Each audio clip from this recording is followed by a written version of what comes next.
নিরীহ মানুষ রমজানের দিনে নিরীহ মানুষের প্রাণ কেড়ে নিল। ভারতের রাজনীতিতে রন্ধে রন্ধে দুর্নীতি ভরে আছে। বেআইনি বিল্ডিং তো বিভিন্ন জায়গায় হতে পারে, সেটা যেমন পাবলিকেরও দোষ আছে, গভর্নমেন্টেরও দোষ আছে।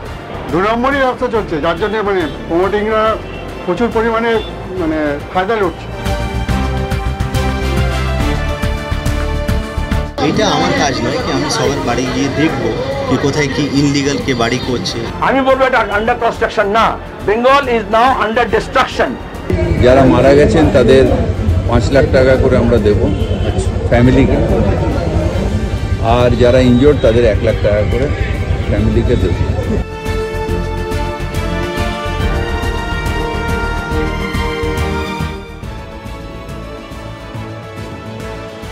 গার্ডেন রিচের 134 নম্বর ওয়ার্ডে ভেঙে পড়ল একটি নবনির্মিত ফ্ল্যাট অর্থাৎ বিল্ডিং।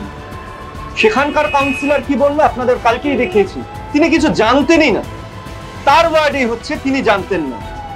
কলকাতার মেয়র তিনিও বললেন এই বিষয়ে তার কাছে কোনো খবরই ছিল না। আবার তিনি বলছেন সত্যি সেটা বেআইনি একটি নির্মাণ হচ্ছিল, কিন্তু এসবের মাঝখানে যে 9 জন বর্তমান সময়ে দাঁড়িয়ে 9 জনের মৃত্যু ঘটেছে, এখনো উদ্ধার কার্য চলছে। নাম্বার কি আরো বাড়তে পারে? প্রশ্ন তো রয়েছে। তবে এই নিয়ে রাজনৈতিক নেতৃত্বরা কি বলছেন এবং তার পাশাপাশি সাধারণ মানুষ কি বলছেন একবার শুনে নেব। এটা আমার কাজ নয় কি আমি সবার বাড়ি গিয়ে দেখবো কি কোথায় কি ইনলিগাল কে বাড়ি করছে, লিগাল বাড়ি করছে। দেয়ার ইজ আ টিম দেখবে কি কোথায় কি ইনলিগাল হচ্ছে না হচ্ছে। মানে কোনো কমপ্লেন নেই, আমাদের কাছে কিছুই ছিল না। আমি গিয়েছি কারণ এই প্রমাণের জন্যই। ওরা যেহেতু বলছে নির্মীয়মান নয়, পুরনো বাড়ি, এখানকার সব লোকরা বলছে, যত লোকের সঙ্গে দেখা হয়েছে, এটা আন্ডার কনস্ট্রাকশন। আমি বলবো এটা আন্ডার কনস্ট্রাকশন না, Bengal is now under destruction. আমরা চিন্তিত, তার কারণ দুটো কথা। কারা এই ঘটনার সাথে জড়িত, তাদের উপরে কি অ্যাকশন হয়েছে এখনো আমরা জানতে পারছি না, আপনারাও জানতে পারছেন না, সবটাই অধরা। দ্বিতীয় কথা, কলকাতা মিউনিসিপ্যাল কর্পোরেশনকে দেখতে হবে এহেন কাজ আর কোথায় কোথায় হচ্ছে, ইমিডিয়েটলি বন্ধ করতে হবে। তার কারণ দিনের শেষে প্রাণ যাচ্ছে, এই প্রাণ যাওয়াটা শোভনীয় নয়, এটা আমরা নিন্দা জানাই।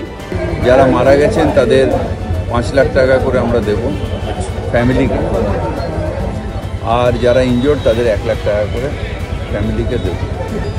আমি পুলিশকে বলেছি যে প্রমোটার তাকে ইমিডিয়েট অ্যারেস্ট করতে, আইনত যা ব্যবস্থা হবার নিশ্চিতভাবে হবে। টাকা তুলতে ব্যস্ত ছিল, এখন বলছে চিনি না, যদিও ছবি টবি সব বেরিয়ে যাচ্ছে, কাউন্সিলরের কল ডিটেলস খুঁজলে সব পাওয়া যাবে। শুধু একা বেচারি কাউন্সিলরকে ধরলে কি হবে? ওদের দলের নিয়ম হচ্ছে 25 ভাগ খাও, 75 ভাগ দাও। এখনো পর্যন্ত ঠিকঠাক করে সরকারের পক্ষ থেকে যে উদ্ধার কার্য চালানো দরকার সেটা ধীর গতিতে হচ্ছে, আরো দ্রুত গতিতে হওয়া দরকার। দ্বিতীয় কথা, যেভাবে পুকুরগুলোকে বুঝিয়ে, জলাশয়গুলোকে বুঝিয়ে অবৈধ নির্মাণ করছে, এর সম্পূর্ণ দায়ভার কেএমসি তথা প্রশাসন সরকারকে নিতে হবে। সরকারের স্টেপ নিয়ে এটাকে ঠিকঠাক করা উচিত আমার মতে। এখন দেখুন, বেআইনি বিল্ডিং তো বিভিন্ন জায়গায় হতে পারে, সেটা যেমন পাবলিকেরও দোষ আছে, গভর্নমেন্টেরও দোষ আছে। পাবলিক নিজের ইচ্ছা অনুযায়ী বানিয়ে দিচ্ছে কিছু টাকা পয়সা কাউকে দিয়ে। প্রমোটারি রাজ যেটা বলা হচ্ছে, সেটা তো সব জায়গায় আছে, সেটাই শুধু ওয়েস্ট বেঙ্গল না, সারা ভারতবর্ষ জুড়েই আছে। এটা ওয়েস্ট বেঙ্গলে শুধু দিলে হবে না, সারা ভারতবর্ষ জুড়ে। তবে হ্যাঁ, তারতম্য আছে, কারোর জায়গায় আছে 10%, কারোর জায়গায় 20%, কারোর জায়গায় বেশি কম সব জায়গায় আছে। দেখুন, আমাদের কলকাতায় সব ওই সব 2 নম্বরই চলছে, কোনো কিছু আনলিগেল কাজ হচ্ছে না, সব আনলিগেল কাজ হচ্ছে, মানুষের প্রাণ হচ্ছে। আর মেয়র সাহেব বলছে আমি তো জানি না, উনি কলকাতার মহানাগরিক হয়ে বসে আছেন। কোনো অবাস্তব কথা, ওনার তো পদত্যাগ করা উচিত অবিলম্বে। উনি মেয়র, কলকাতার মতো একটা মেয়র প্লাস মন্ত্রী, ওইটুকু দেখার ক্ষমতা নেই যে কোথায় অলিগলিতে 5 তলা বিল্ডিং হয়ে গেল আর মানুষ, নিরীহ মানুষ রমজানের দিনে নিরীহ মানুষের প্রাণ কেড়ে নিল 11টার মধ্যে। হ্যাঁ, ওই হচ্ছে আমাদের মেয়র, ওই হচ্ছে আমাদের কলকাতার মহানগরিক। এখন সব কিছুই সিন্ডিকেট চলছে পুরো কলকাতা শহরে। যেখানে আপনি টাকা দেবেন সেখানেই কাজ হবে, কোনো কনস্টিটিউশন লিগেলভাবে কোনো কাজ হচ্ছে না, ম্যাটেরিয়ালস না হবে, একটা ইয়ে করতে যাবে, সব সিন্ডিকেট চলছে।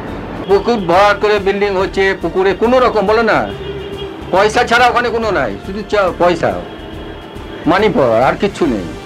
বেঙ্গলে যা পরিস্থিতি। ভারতের রাজনীতিতে রন্ধে রন্ধে দুর্নীতি ভরে আছে। হ্যাঁ, এখনকার যে দিনে যে 2 নম্বরই ব্যবসা চলছে, যার জন্য মানে প্রমোটিংরা প্রচুর পরিমাণে মানে ফায়দা লুটছে মেটেরিয়ালস কম দিয়ে, যার জন্যই ঘটনাগুলো ঘটছে। চেষ্টা করবো যারা অসুস্থ হয়েছেন তারা যেন, বা যাদের মৃত্যু হয়েছে তাদের পরিবারের প্রতি সমবেদনা রইল, আর যারা আহত হয়ে আছেন তারা যেন অতি শীঘ্রই সুস্থ হয়ে পারে। দেখুন, সেটা তো দেখুন একটা ব্যাপার থাকেই যে কোথাও না কোথাও তো কিছু না কিছু তো হতেই আছে। তো এবার সাধারণ মানুষ হিসাবে আমরা যারা ধরুন রোজ অফিস যাই বা বাড়ি ফিরি, তাদের পক্ষে তো সম্ভব না যে কোথায় কি হচ্ছে সেটা জানার জন্য। কিন্তু একটা জিনিস কি, এগুলো যত কম হবে তত ভালো। এবার কখন কি হয়েছে কি হচ্ছে সেটা তো সবার পক্ষে, কিন্তু এই ধরনের জিনিস যত কম হওয়া যায় ততই ভালো। একটা রাজ্যের পক্ষে, একটা দেশের পক্ষে যতই কম হয় এইসব জিনিস, বেআইনি জিনিসটা যত কম হবে ততই ভালো।